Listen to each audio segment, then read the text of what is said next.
how big is the problem? So if you were to Yeah. frame, like, why should we care? Why should the Yeah. person listening to this care? Because I imagine it's the case that many people here don't have an addiction that fits into the category of having severe consequence for their life. I also imagine some people are under the impression that addiction is something that happens to other people. Yeah. So can you frame the situation for me and explain to me why we should all care about this and the I guess the scale of the impact it's having? Well, I guarantee that many people listening have been touched by addiction, either personally or in their lives. Because of stigma, we tend not to talk about that, but the scale is huge. So globally, 2.6 million people every year die from alcohol-related causes. So that's 7,000 people today will die from an alcohol-related death. Another 600,000 people die from drug-related deaths annually. So that's like 1,600 deaths today from drug-related causes.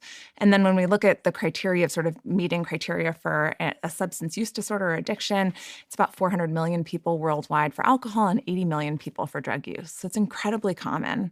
If you think about alcohol, some studies estimate that the lifetime prevalence, meaning over the course of your life, how likely are you to at some point develop alcohol addiction, somewhere between 15 and 30% in some studies. So 1 in 3 people may have a problem with alcohol at some point in their life. So this touches all of us. We just don't talk about it because of stigma and because of these mental images of kind of othering that, it's only those people who are injecting heroin who have addiction, or that person who, has the shakes every morning and is drinking as soon as they wake up who has a problem with alcohol.